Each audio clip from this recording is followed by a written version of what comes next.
With the new beginning of the year and about 6 months to go until your exams and dissertation deadlines, it's important to become the best version of yourself so you can reach the full potential. In this video, I share actionable tips to help you become that top student you always wanted to be.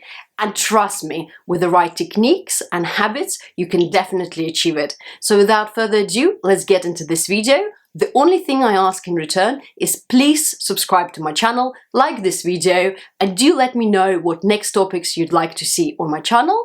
So let's get into it. Tip number 1, plan your week ahead. It's very important to plan your academic week in advance. What I highly recommend to my students is actually dedicating proper time for planning your next week, and I recommend usually doing it on a Sunday just before the week starts. Why is it important? So we're all very busy, we're being distracted by so many things, but it's important to really be able to achieve our goals as students. You're more than welcome to use my planners that are free if you download them from my website, and basically have this ideal week that you can set in front of you. So you're gonna have a certain schedule, you're gonna have your classes, which you know that you have to attend on a weekly basis.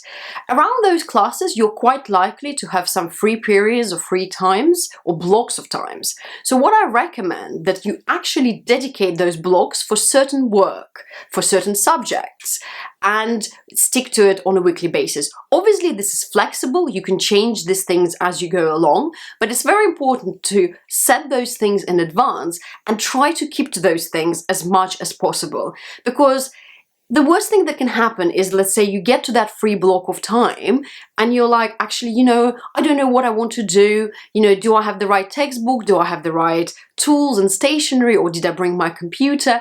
And to be honest with you, if you plan this in advance, then you're going to save so much time. If you do it on a weekly basis, I promise to you, it makes things, first of all, so much easier to plan ahead.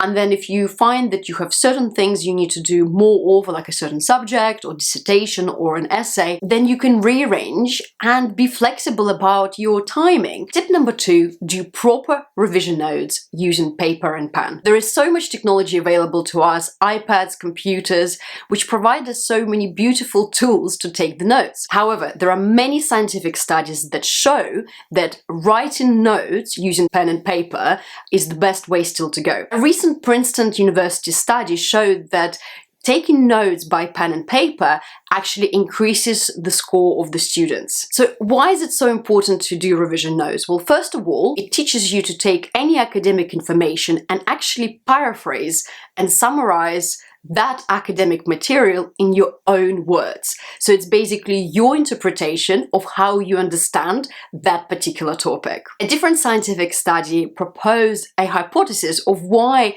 taking notes with pen and paper is much better than using iPad, for example. The thing they suggested, what makes the notes unique when we use pen and paper, is that each paper has its physical appearance, obviously, and the notes will always look different on those different pieces of paper, if we take it on computer or iPad, that will look very similar. So there is so many different explanations also of why the pen and paper is so much better. It's been suggested that it actually activates neuronal activity on a much higher level. There is more interactions, and actually it just minimizes that technological disruptions that do come from computers and tablets. Please start doing proper revision notes on pen and paper. I also highly recommend using proper hardbound notebooks that you can keep one per subject. Rather than having loads of papers lying around or getting lost,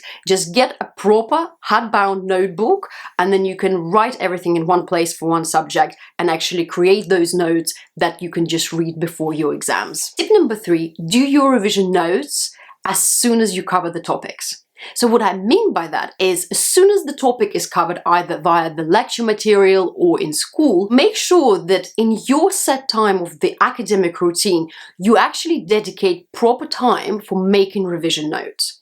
because it's important to actually go through the subjects along the side of your lectures or classes, because it's very easy to say, okay, well, I will do it a couple of months later and then totally forget about it. Do complete your revision notes as you go along your subjects and your classes. Most importantly, what this helps with, as you get closer to exams, you will actually would have completed all or majority of your revision notes. So you only have to catch up on maybe a few sets of notes, and then that means that you can just focus, review them, and move on to the past paper questions. So that gives you more time down the line to actually do proper questions and practice your exam technique. This brings me to my tip number 4, is do past paper questions alongside your studies. Revision notes are great, but I refer to that as passive learning.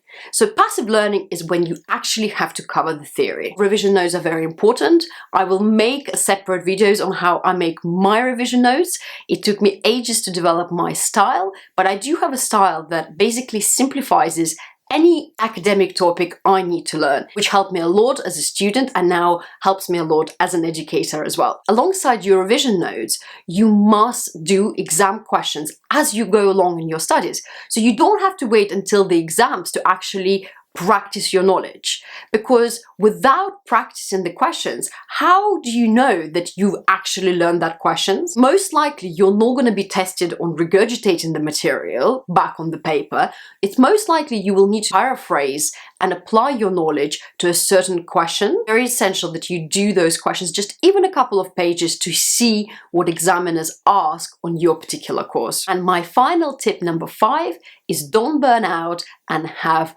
a proper work-life balance as a student. Quite often from the beginning of the year, we're all jump into our goals and we want to work so hard to achieve our best dreams, which is obviously very important. But you need to be realistic. So when you do start setting your routine, make sure that you get the basics right. Make sure that you eat properly, you do proper exercise, that you do take time off to see your friends, to spend time with your family.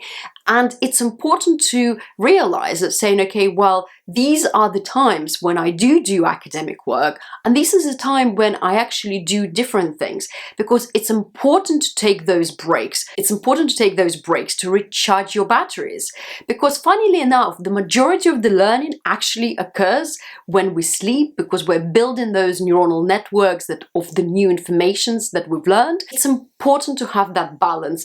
And I used to study crazy hours as a student, and then the year that I actually said, okay, well, this is my routine, this is when I have time off, this is when I relax and don't do any academic work, is the year that I did the best as a student. So I really want to help you guys achieve this work and life healthy balance for your best academic performance. I hope you like this video. Please press the thumbs up and subscribe to my channel.